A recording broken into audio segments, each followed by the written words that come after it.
नमस्कार। Super India news TV में आपका स्वागत है। मैं हूं राजेश आर्य। आइए देखते हैं आज का विशेष समाचार। पाकिस्तानी सेना को नहीं सुहाती शांति। कश्मीर पाकिस्तान की नहीं बल्कि फौज की गर्दन की नस है, क्योंकि उसके नाम पर सेना बजट का एक बड़ा हिस्सा हड़प जाती है और देश में दबदबा बनाए रखती है। पूरा देश इस समय पहलगाम आतंकी हमले को लेकर आक्रोश में है, क्योंकि यह आतंकी हमला पाकिस्तानी सेना प्रमुख जनरल आसिम मुनीर के एक हालिया जहरीले भाषण के कुछ दिन बाद ही हुआ। इसीलिए इस हमले के तार उनके उस संबोधन से भी जोड़कर देखे जा रहे हैं। गत 16 अप्रैल को इस्लामाबाद में प्रवासी पाकिस्तानियों के समक्ष दिया गया उनका यह भाषण खासा चर्चित हुआ था। आज इस भाषण के बिंदुओं और उसके महत्वपूर्ण संदर्भ को समझना और जरूरी हो गया है। मुनीर के भाषण के मुख्य रूप में 3 पहलू हैं। पहला यह कि वह संबोधन उस पृष्ठभूमि में हुआ जब पाकिस्तान बेहद मुश्किल दौर से गुजर रहा है। इन मुश्किलों में राजनीतिक ध्रुवीकरण, अलगाववाद, पानी की साझेदारी को लेकर प्रांतों में खटपट और खस्ताहाल अर्थव्यवस्था जैसे पहलू जुड़े हुए हैं। पाकिस्तानी आर्थिकी तो इतनी कठिनाइयों में फंसी है कि IMF जैसी संस्थाओं के रहमो करम पर बस किसी तरह चल रही है। दूसरा, अपने भाषण के जरिए उन्होंने विदेश में बसे पाकिस्तानियों का समर्थन जुटाने का प्रयास किया, जो इमरान खान के समर्थक माने जाते हैं। तीसरा पहलू संभवतः सबसे अहम है कि उन्होंने सेना प्रमुख के रूप में अपने सेवा विस्तार के लिए दांव चला, क्योंकि नवंबर में उनका कार्यकाल समाप्त हो रहा है। वह यही साबित करना चाहते थे कि सेना ही साहस और एकजुटता से समस्याओं का सामना कर रही है, पर वह अपनी इन कोशिश में सफल होते नहीं दिखे।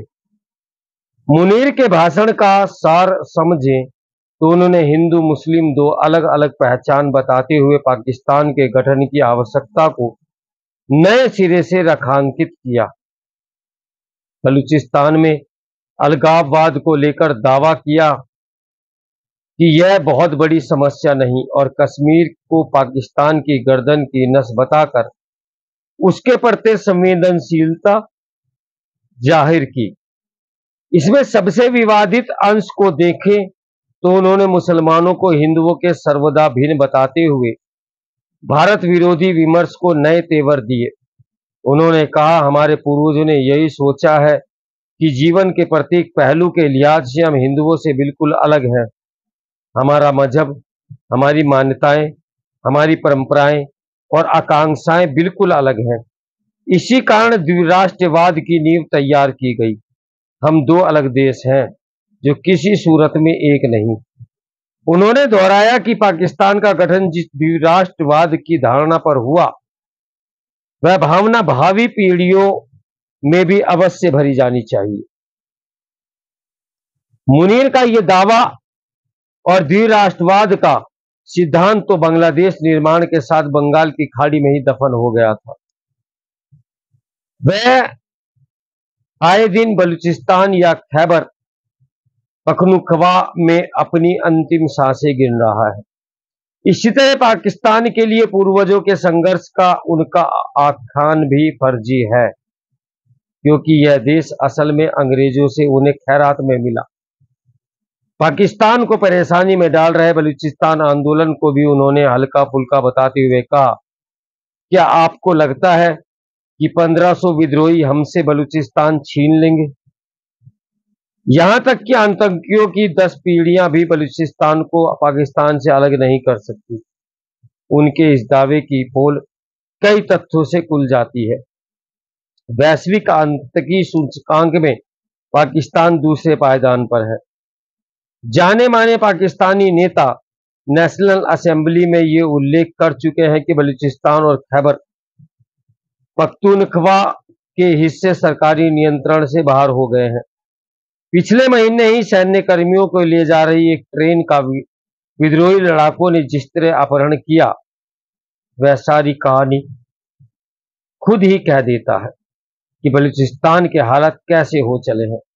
दीवार पर लिखी इबादत को पढ़ने के बजाय मुनीर विद्रोहियों को सबक सिखाने और उनसे पार पाने की बात करते हुए ये भूल जाते हैं कि अयूब खान और परवेज मुशर्रफ जैसे नेता यानी सेना के प्रमुख भी ऐसी धमकियों के बावजूद कुछ खास नहीं कर पाए। याद यह भी रहना चाहिए कि अयूब और मुशर्रफ दोनों ही मुनीर की तुलना में कहीं ज्यादा ताकतवर जनरल रहे, क्योंकि वे समूची सत्ता सीधे हत्या कर तानाशाही बने हुए थे। यह भी नहीं भूला जाए कि बलूचों को छोड़ने की परिणति बहुत बुरी रही है। अयूब खान को याया खान ने बहुत अमर्यादित तरीके से बाहर का रास्ता दिखाया, तो मुशर्रफ की अंत में बड़ी दुर्दशा हुई थी। कश्मीर को पाकिस्तान की गर्दन की नस करार देते हुए मुनीर ने उसकी आजादी के प्रति अपनी प्रतिबद्धता को दोहराया।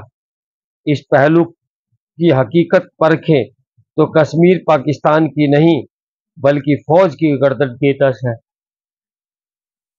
क्योंकि उसकी आजादी के नाम पर सेना बजट का एक बड़ा हिस्सा हड़प जाती है और पाकिस्तान में अपना दबदबा बनाए रखती है। इसलिए पाकिस्तानी सेना कभी भारत के साथ बेहतर रिश्तों की हिमायती नहीं रही। द्विराष्ट्र सिद्धांत का समर्थन और हिंदू मुस्लिम विभाजन का जुमला इसी से जोड़कर देखा जाना चाहिए।